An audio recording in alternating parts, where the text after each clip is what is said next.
His computer's conclusion was useless. In order to know how to defeat humanity, it is necessary to defeat humanity. The Zardonian commander was fast running out of options. Then a spaceship landed into the control center. Its impact knocked out most of the ship's systems. This was followed by something familiar to humans, but alien to Zardonians. Chaos. He first ordered his crew to ignore the humans and focus on getting the systems working. Power up! The explosion was close. Close enough to target the control center. He then ordered his crew to respond with every weapon they had. Chapter 19. They've evolved to live in a universe where the things that matter for survival are neither too big nor too small. Who the fuck said that? You know, where everything either stands still or moves slowly compared to the speed of light, yeah? Billy, is that you?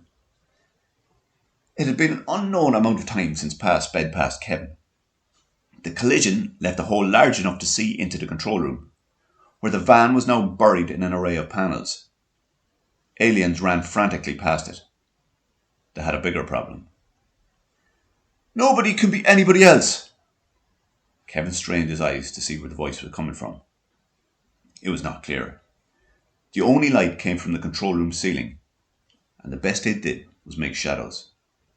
Billy, if that's you, you better still have the weapons you stole off me. It was you that stole them. I was leaving them back, yeah? Fuck's sake, Billy. You're as much use as a handbrake in a canoe. Go get them and start firing back. A what, mate? I don't hear any shooting. You will soon. Kevin's back was to the wall. He did his best to stay in the shadows as he inched towards the control room. Terup! The explosion came from behind, but it was close. It caused panic among the aliens. They grabbed weapons and ran towards it. Kevin watched them stream by him until there was only one left. Come on, Billy. There's our chance. Go and check if Pa's okay. I'll sort the alien. The creature left in the room had menace in its stance. Its black scales blended in with the darkness, but two red eyes glowed hatred. Their focus was on Kevin, and Kevin's focus was on them. Can you see Pa, Billy? He's sparked out, mate. See if you can wake him. Kevin tried firing the weapon, but nothing happened. He then threw it at the alien, and missed. The first blow landed behind Kevin's ear. It put him face down on the ground. He scrambled away and ducked the next one. Kevin tried to move and give himself space. He figured the alien's big head would make it clumsy. He was wrong. Can you get the van started, Billy? A head kick rocked Kevin and sent him backwards. The barrage of blows that followed narrowed his vision to a pinprick of light. One last slap meant he was on his back, wearing a crown of stars. Or so he thought. The stars were neither in his head or around it. They were outside the transparent dome of the control room, and he was looking up at it. Stand. Move. Do. Kevin struggled to his feet. I'm human, and I won't go gently into the night. The glowing red eyes once again focused on Kevin. But this time something changed. A small flicker of doubt. It was barely noticeable, but Kevin saw it. The Zardonian commander knew Kevin saw it. Kevin's attack was relentless. He hammered his way forward, raining kicks and blows as he moved. The Zardonian backed up, wobbled, and collapsed. Billy glanced between the crumpled alien and Kevin and slapped the dashboard of the van. Whoop whoop! Well, now that was hardcore. Yeah! Go on, humans!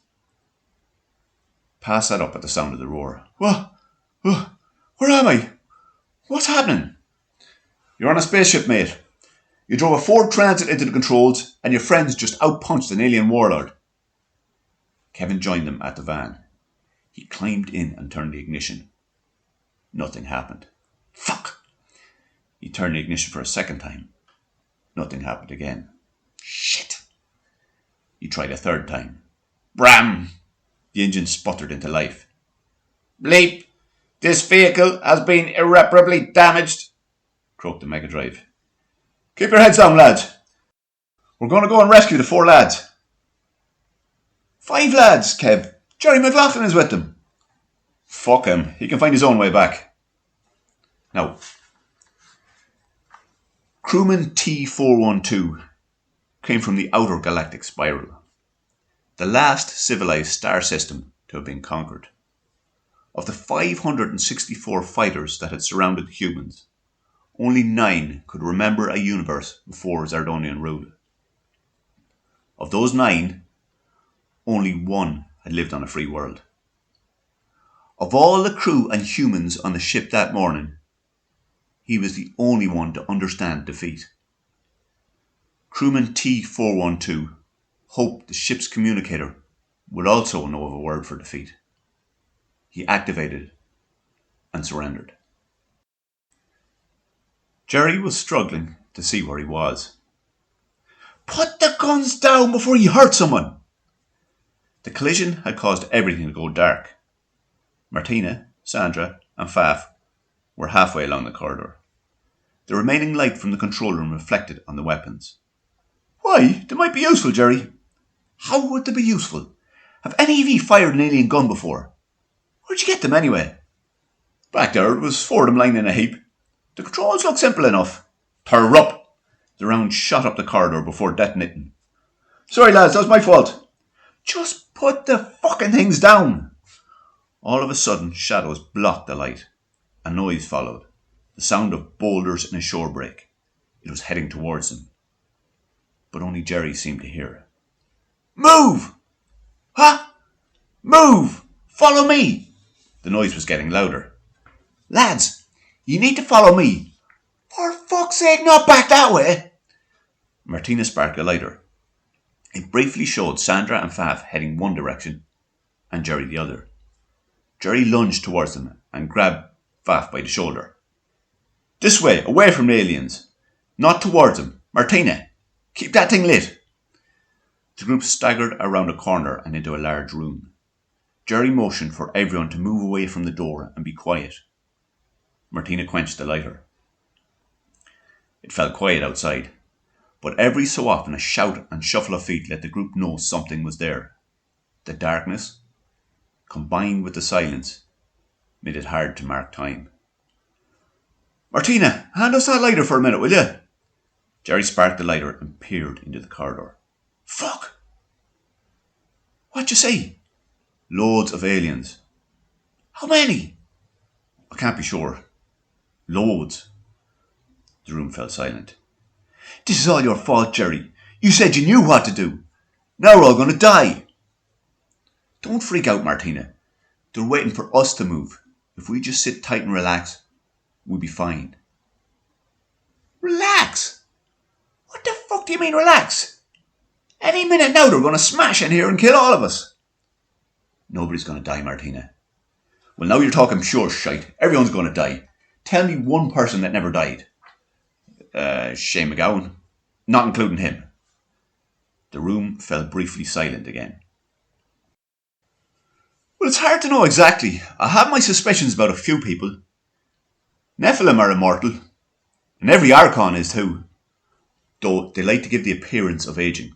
But don't be fooled. The sound, when it came, was exactly like the noise of a box of metal cutlery being kicked over a low wall. Except much, much louder. The single working headlight that followed it through the wall was blinding. Gronk! Get in, lads! The back doors of the van were yanked open. Hold on, not you, Jerry, we're a bit tight for space.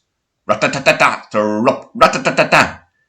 You ready, lads? Take off in X-3. Turrup, rat-ta-ta-ta-ta, zing! X-2. Bleep. Guys in Shemason, declared the Mega Drive. Clump. The van was back on a hillside in Sligo. Bleep. Guys in, fizzled the Mega Drive. The The sun was high. An Opel Astra approached from the edge of the clearing. Faf, Jerry, Sanda, and Martina poured out of the back of the van. Bleep! Kaizen! Bleep! Jamaisen! Bleep! What's up with the Mega Drive? Same thing as the spaceship. The CPU went into recursion and gnawed itself back to source code. What do you mean, Jerry? Oh, it's Ghost. Fuck's sake, lads. Is that McLaughlin? Who let him into the van? It's not your van to say who goes in or not, Kev. Is Billy with you? Yeah, Martina, he's here. Has he still got my stereo? No, but if you want music, I can stick on the radio. Give me a second. There was a crackle of static, but no music. Attention all humans. An ambition of an enemy is smashed by your prompt correspondence. Accordingly, enable to evade a crisis. What the fuck was that? That's them aliens again. They mustn't just know when they're biting. The Opel Astra was now alongside the van. Whoosh! Turn it off. Here's Tony and Paul. Tony was driving, and his open window was level with the cab of the van. Lads, have you seen anyone wandering about up here? Someone went off with our space radio. No, we saw nobody. And we don't know anything about your stereo. Yeah, we do. Shut the fuck up, Fav. Tony and Paul eyed the group suspiciously for several seconds. Tony started the car again and began reversing. He paused and looked back into the driver's window of the van. By the way, well done, Kevin. Looks like you saved the world. Don't heed them, Kev. You can never trust a word from those creatures' mouths. The rest of Thursday turned out dry, although some patchy drizzle was due in from the Atlantic. The van rattled its way out along the Boreen. Far above, a flash bloomed and disappeared. Something became nothing. And that was it for the afternoon of the 4th of July 1996.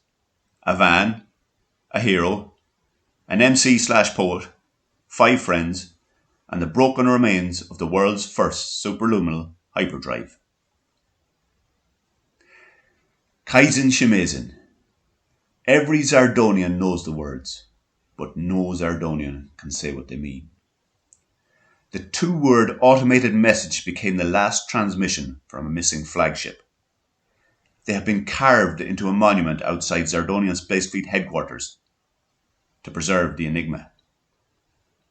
Now, I know what you're thinking.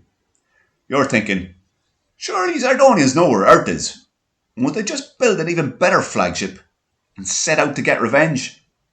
Well, you know, that's where you come in.